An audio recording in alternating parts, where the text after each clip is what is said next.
Hi guys, so last time I was talking about a new job that I was excited for. Well, I've been at the job for like 2 weeks now and I do not like it. I don't hate it. I'm kind of neutral about it, but neutral in the way that obviously I would not want to be doing it. I got an injury twice today. So my job is to stock. No, that's not. My job is to basically shop for other people and then bag the stuff and then set it up for it to be picked up whenever they want to come pick it up. And today I had to. What? Today I smashed my thumb because I was trying to move a flat. A flat is basically just like a piece of wood on wheels, and it's got like a handle like this. Literally just imagine a piece of wood, literally just a handle like this connected to it. And then so the handle, I was trying to move the flat over, and then I hit it onto the rack and my thumb got caught between the rack and the handle, and it hurt really bad. I literally remember I tried not to make any sound because I didn't want to draw attention to myself, but I held my thumb and I hopped around in a circle because it hurt so bad. And then for the next 5 minutes I kept bending my thumb to make sure that I still had movement because I was scared. And so that was fine. The other thing I did, look at my eye right here. It's red because I looked at the corner of a bag of freeze-dried strawberries on accident because I was reaching for something on the bottom layer of the cart. And I remember looking at my eye and I was like, oh, thank goodness I didn't like cut anything, because my eye started watering and I was touching it and I was making sure that it was clear. And then I didn't realize until I was filming a TikTok earlier. And then I looked up because, I always look up whenever I'm talking for some reason. And then I saw the red and I was like, man, I really thought I got away scot-free, whatever that means. I thought I got away from that without any actual injury, but I'm injured. So I'm wondering if I popped a blood vessel and if tomorrow, if that'll be like even more red. We'll see. I really am not vibing with this job. I'm so grateful to have the job. I am, and I know I can handle it. I don't like the feeling of doing something that I don't want to do. Excuse me. And obviously nobody likes that. And sometimes we gotta tough things out and do what we don't want to do to get to what we do want to do. But it's not fun. Like, for the last 8-9 months, I don't know, it's been like a whole gestational period where I haven't been working. And so this is a big change for me. But it also sucks because even though it's only been 2 weeks, I already find myself falling back into the same mindset that I had before whenever I was working, which was that it felt like a waste of time, that I could be doing something more valuable with my life. Because I'm not saying that having a job doing what I do is useless and not helpful at all, because I actually think it's a very crucial job, and it's very helpful for people with disabilities or who just don't have a lot of time. They don't have to wander the whole store and shop for themselves and then still bring the stuff to their car. Like, they can just have it brought to their car, or they can have other people do that for them, and it's a lot easier for that other person to take care of them. Things like that. Or just as simple as busy moms or people who just don't feel like it, they can pay us to do that and we'll shop for them. And so I think that's cool. But what I'm saying is that I feel like I have a lot of potential in other areas that's just not being utilized. And I've been thinking a lot about going back to school and doing something along the lines of psychology or sociology, because I am very interested in those things, and those things come very natural to me. And when I think about that, it's exciting, versus what I'm doing right now. It's not exciting at all. There's this one spiritual teacher that, oh, no, you wouldn't call him that. You wouldn't call him that. There's this person, I can't remember his name, but he channels a being called Bashar. I don't know how you guys feel about that. I don't know how I feel about that, but what I will say is that the things that I hear them talk about make so much sense to me, and it's that's how I want to live my life. And one of the things that they talk about is, taking steps, living your life according to excitement. If you have multiple options, and then one thing, or in one of those options is a little bit more exciting than the other one, then you follow that. They talk about being able to live your life by pursuing your passions and stuff like that, because we always feel like we have to sacrifice. And then they're like I hear there's people asking him stuff I really liked soccer, I loved it, but I didn't think that I could live my life off of it, so I didn't do that, and I went the safe route, and I went to school and got a job in that, but I'm still not happy. And he's like, well, so it was that you thought that you couldn't live your life off of your passion. He's like, what if you never quit? What if you never went to school? What if you actually committed everything towards your passion? Maybe you could have made a living off of it. Maybe you would have been able to survive off of it. And it's And so that's kind of what I thought about with the podcast too, is that I love doing the podcast. I think it's fun. But like, since my focus is that I know I need to survive and I need to make money, like I am so in debt, then I was like, well, I need to go the route that makes actual money. But then I'm like, who's to say that the podcast couldn't make money? But at the same time, I didn't want money to be my motivator, because the point in me even starting to post on TikTok and do the podcast and everything is because, one, it was a way for me to express myself, and two, it was also something that helped other people.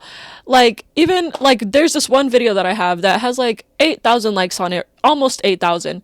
And while that doesn't seem like a lot to people, it's a lot to me, because that video, like, so many people have seen it and it's helped. So it's over bupropion, over my experience with bupropion. So many people have commented that the video helped them and thanked me for making the video. And that's what I want to do. Like, I want to help people. I'm trying to look over here because I forgot that the camera's over here and I tend to look over here.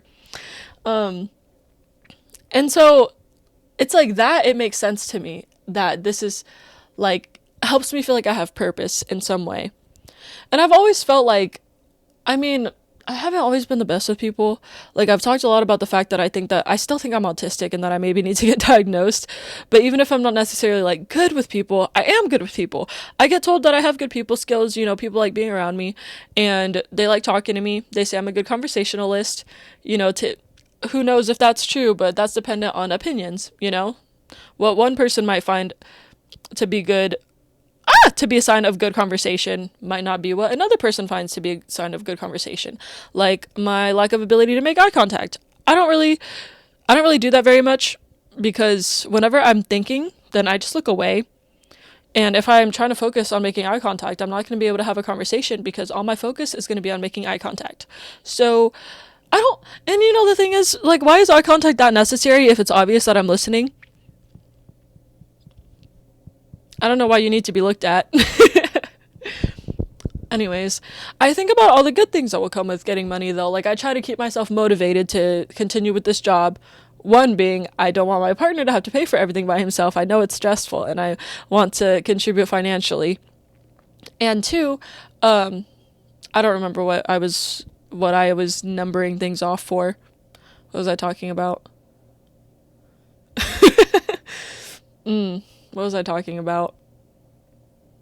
Something about the job and motivation.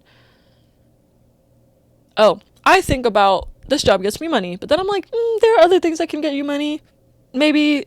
But like, I'm like, okay, well, anyways, I've been thinking about a lot of things that I want to do with my money. I'm like, okay, you can finally dye your hair again. Get it cut properly. You can finally get a tattoo. You can save up for a house.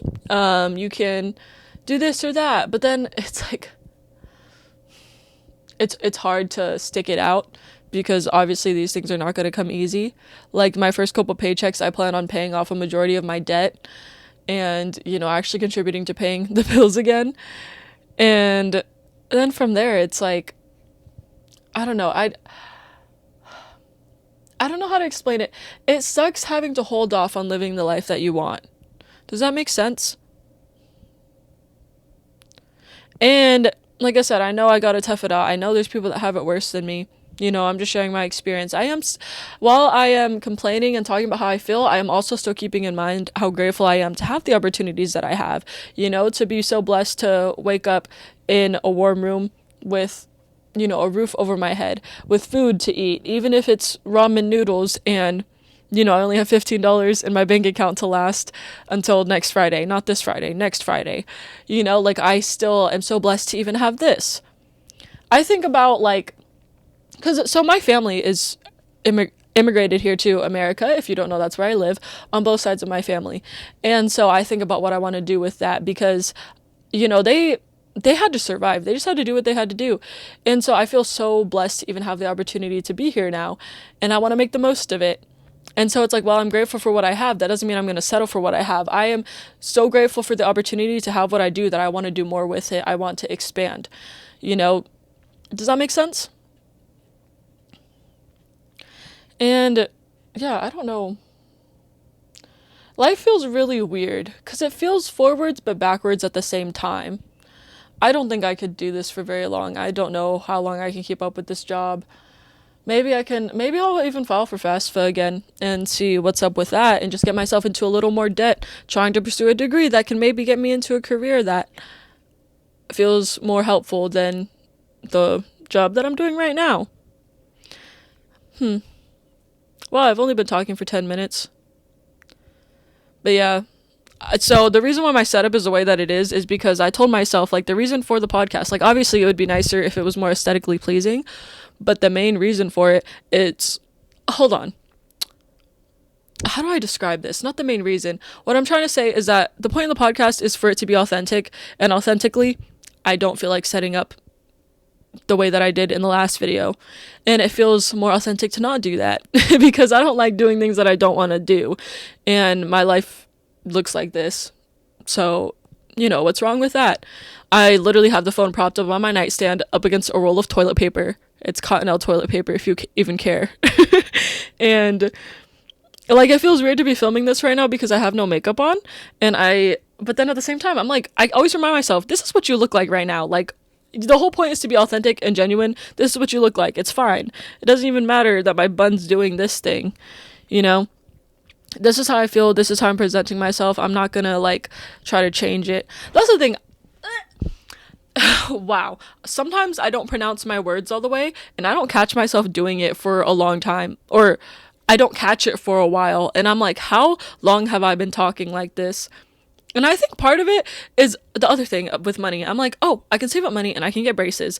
Because I think the reason why I talk the way I do with, like, a borderline lisp, or where it's hard for me to pronounce certain words all the way, is because my tongue does not have enough room, because my palate is narrow. It's like, it's supposed to be like this, and it's like squished in like this. And I can literally feel that my tongue does not have enough room to move around properly so that I can enunciate and pronounce things correctly. And so that'll be nice. I guess maybe that'll be enough motivation, but I'm kind of scared because I don't feel very motivated right now. Might just be a little rut. Maybe as time goes on and I adjust more to this job, then those will actually be, like, proper motivators, and it won't just feel like I'm lying to myself, because it's like, I don't even want those things right now. Like, I would rather not work than have those things right now. But I just know that I was living my life the same way for way too long and nothing was happening, so I needed to do something different. And also, yeah, I was applying for jobs for a while. What am I even talking about? I don't know. So, I went to Texas for a birthday trip for one of our friends, and it was cool. Like, where did we go? What did we do? Oh my gosh, see, my memory is so bad. It's like, the main thing was the boat trip, whatever. Originally, it was going to be a float trip, and then it turned into a boat. We rented a boat, and then I don't even remember what lake it was. But we floated on the lake, drank a little bit, sang a little bit, and it was cool. I don't know how many times I said it was cool. We rented an Airbnb. It was a really nice Airbnb, and it had a pool too, and it had a little golf course, so that was cool. I need new vocabulary. It was fun spending time with everybody. This was one of those houses that had one of those trash cans that you had to look for. I thought that was so funny because everybody was asking where the trash can was, and since I was like, I don't know, I gave myself a whole tour and I found out where all of the mini fridges were and everything. And it had weird rooms. Like, we couldn't figure out what a lot of the rooms were, so we called one of them the timeout room because it was just a weird little room with a chandelier in it. Why did it have that? I don't think we ever actually utilized the timeout room. That would have been funny. What else happened? Like I said, my brain is not here today.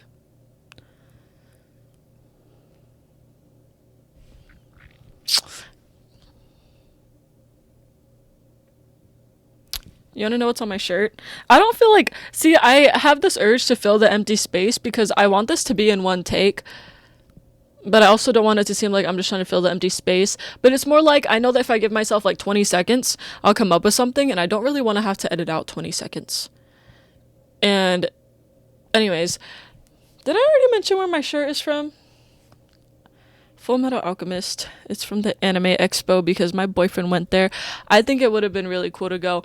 Sometimes I've been thinking lately about trying to go to a lot more local things. Like I went to my coffee shop one time and they had a cork board that had a bunch of posters up for different events and things going on and like writing groups, and I was like, oh, that would be cool, but then I didn't have the balls to actually go to anything. I took pictures of everything, but I didn't go to anything. And I was like, you know how lucky I am to even have the opportunity to have the choice to go? So I want to utilize that. Like, I think the other thing about life is that a lot of us stop seeing opportunities as opportunities because we cut them off so fast. We're just like, I'm scared. I'm not going to do it. That makes me nervous. I'm not going to do it. And then we wonder why we get stuck in the same situations or why life doesn't feel new and why it feels like the same thing over and over, because you're not giving yourself a chance to explore anymore. You shut yourself down and you limit yourself without trying. Like, it's just so natural to run away from something because you're scared. And so I do not like the idea of fear being a limitation. So whenever I catch myself thinking about something and I think to myself, oh, but I'm too scared to do it, I'm like, stop. Now you have to do it. Because do you really want fear to continue limiting your life? The experiences? Like, when people ask me what I want out of life, I remember just thinking, I just want to experience everything. Like, I just want to experience everything that I can. But then I didn't live that life. And so I guess that's kind of what I'm trying to do now is, trying to start living that life. So, I guess that's what I'm going to have to do. Next time I go to that coffee shop, I'm going to take some more pictures of the stuff going on and then actually go. Because I'm like, why wouldn't I go? Oh, because I'm scared of what people think about me. Well, you don't want to be scared of what people think about you, right? No? Okay, so you have to go. Just do it scared. And it's always the anticipation that's scarier than the actual experience. I've never had an experience where I'm like, if I go here, people are going to hate me and it's going to suck. And then it actually happens. It's never been that bad. Sometimes I have situations where I think that it's going to go well and then it doesn't. So fuck it. Like, you never really know how it's going to go. So why not just live it and see what happens? I don't know if my bracelets are annoying. I just now realized that they're making a lot of noise whenever I'm moving. Is it because I wasn't moving the sand around earlier? My bad. So, I guess this is episode 2 of Crybaby Collective. I just went blank. I think it would be cool. Whoa, hold on. I like reading people's comments on, like, their thoughts about what I have to say. I get a lot of comments where people are like, oh, you're such an interesting person. I want to be your friend. Things like that. That's, like, on my TikTok and stuff. But I don't know, man. I'm just a person. You don't really... see, what does friends mean? Because, like... So these stickers... They're like 3D. Like, there's a layer that's just flat, and then there's a second layer that comes up because they're little butterflies. I got them at Dollar Tree. I think I got them at Dollar Tree. I probably shouldn't face away from the mic. The audio is definitely not good when I do that. Anyways. I think I'm starting to do that thing again where I feel like I'm floating. Like, I'm not really here. I've definitely not been looking at the side of the camera like I said I was going to be trying to do. What was I talking about? I need more CeraVe, and I need more Aquaphor for my eczema, and some contact solution, and I got $15 to my name, but that's $15 to my name, so that's a way to put it into perspective. I got an overdraft fee because I think my credit went into the negative somehow. I don't know how that happened, and so the overdraft fee was like $25, and I was like, man, I love America. Love it so much. I really don't like the idea of our system, so sometimes I don't like that we have to participate in it sometimes before we can break it down. If that makes sense.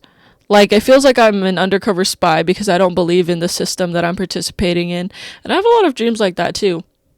The other day, I had a dream where once I realized it was a dream, I just stood there and I stopped participating in it. And it's like the dream world sensed it and everything just shut down. It went dark. Like almost as if it was a movie scene, and then the studio lights just turned off because they were like, okay, she's got us. No need to keep on playing and continuing on with the dream. And it felt wrong. It felt like I wasn't supposed to know. And like they got mad at me for not participating in my role in the dream world. I don't know, man. Maybe I think that's almost most definitely a subconscious fear of mine where I feel like I'm going to be attacked for doing things differently than other people expect of me. Which is crazy because the last 3 years I've really just been doing whatever the fuck I want and not living according to what anybody expects of me, but I still feel like somebody's going to come after me because of it until it works its way into my subconscious. And I have this problem with being seen. Like, obviously I have my face on the internet and everything, but it's so much more indirect to where it doesn't feel that bad. But like, I have this fear that somebody's gonna recognize me, and like, my account is small, but I'm afraid that somebody's gonna recognize me, and I don't know what I would do from there. And the other thing, people say never meet your idols because they never live up to what you expect. And I'm not saying anybody idolizes me, but I'm saying it's in any other way. Like with any influencer, people are like, oh, they're not how I expected them to be. Sometimes in a good way, sometimes in a bad way. Like, we're all just people. And I think about that all the time. Like, we're all just people. And so I sometimes think like a lot of these people who say that they want to be my friends or think I'm so cool or whatever, I don't think they realize that I'm just a person, and that it's like, our idols are idols, but they're also just people. Like, I don't really like the word idols. Like, I don't think it should be that way. I think it can be like, yeah, like, you look up to them in some ways, but you don't put them above you because they're really not above you. Like, some random person to you might be somebody else's idol. Think about it that way. I had a friend, so she's she's really into like, what do you call like the weather stuff? Like, whatever the term is for that. She's really into like tornadoes and things. So she's got all this stuff memorized about all these different tornadoes that have happened, and whether they were like F5 or whatever, and the conditions that brought these about and everything. And then one day we were at somebody's house, and the person who was there happened to be a meteorologist or something like that. A weatherman, but not really the weatherman, but like he studied that type of stuff. And then so when she found out who he was, then like, he was never like on TV or anything, but it's just his credentials. Like, he had the degree involved in this stuff, and he knew a lot about it. Then I remember she lit up and she was asking him all these questions, and in this way this guy is almost like an idol to her, but to anybody else who isn't interested in meteorology and things like that, is that even the right term? He would be nothing. And that's okay, because you don't need to be something to everybody, right? But isn't that so cool how somebody who's just an average person to you, can be something to somebody else. And so that means that you can be that to somebody else and not even realize it. And I think that's really cool. I sometimes struggle with the game of comparison where I don't want to participate in it, but I catch myself participating in it. Like, in terms of comparison and competition, I try to stray away from those. It's not easy, especially when you grow up in it, where it's like, oh, you have to be prettier than this person, or you have to have more money than this person, or at least try to look like you have more money than this person, like where things are for show. I still am trying to get out of that because that's what was like embedded into me for so long. And so it's like, whenever you put it like that, like, we're all equal. I really try not to put myself above anybody, and I try not to put anybody else above me either, because we are just people, and we just have our talents, and we have, what am I trying to say? We all have our own talents. It's not like, oh, this person is more valuable and more worthy because they have a talent that's worth more than mine. Who said that? And there's people who are like, oh, I have no talents. Says who? Are you sure? Like, think about what other people say around you. I hope you have some good people around you who tell you, your good traits. And talent isn't the word that I want to use, but you know what I mean. It's like, you don't have to have like a talent in a certain career, like steady hands as a surgeon. That's not what I mean. I mean, just you. What is the most you? What do you provide to the world? Is it something as simple as like you walk into a room and everybody lights up and they're happy to see you? Is it like just the comfort that you bring to people whenever they're in need? Anything like that? Is it just, who are you? What do you bring as you, genuinely? The other thing I've been thinking about lately is that a lot of my strong suits are things that I was actually bullied for in the past, and things that I used to be ashamed of because I was taught to be ashamed of them. Like, I'm very talkative. Some people see that as a positive, some people see that as a negative. I hear people say, you always have so much to say, it's so interesting. Like, your perspective on things, blows my mind, whatever. Stuff like that. And then other people, would be like, why don't you just shut the fuck up? You talk too fucking much. Why do you talk so much? And it's like, think about that. There's two different types of people. Who do I want to listen to? That doesn't mean that anybody's more right or more wrong. It's about preference. A lot of people don't like how much I talk. That doesn't mean I need to be ashamed of it, you know? And a lot of people love how much I talk. And so in that way, I take pride. Especially because, like, the way that I was, like, how I've masked for so long. And I remember constantly trying to resist who I was. Like, the things that came so natural to me, I tried to resist. I tried to stop talking. I tried to stop being so curious and asking questions. I tried so hard, and it ate at me, and I was not happy. And then as time went on and I started unmasking and coming back to myself and just letting what felt natural come to me and letting go of the shame that made me stop being who I was, then I was like, wait, like, I could have been this the whole time and it would have been okay. I didn't realize that the problem was the environment and the people around me, that it was never necessarily my own problem or my own fault. It wasn't that there was anything wrong with me. So, yeah, I hope that gives some type of perspective. I'm out of breath now, and I'm tired. My head hurts. I had some pizza rolls earlier, but I'm still hungry. How much did I don't think I ate enough today. I had pasta earlier today too. I spilled a bunch of the pasta in the microwave. That was fun. I cleaned it though, and nobody yelled at me for it. So, you know, that's nice. So anyways, that's my diary entry for right now, I guess. Thanks for listening. Hope you find something helpful out of it or some form of entertainment. Yeah, bye.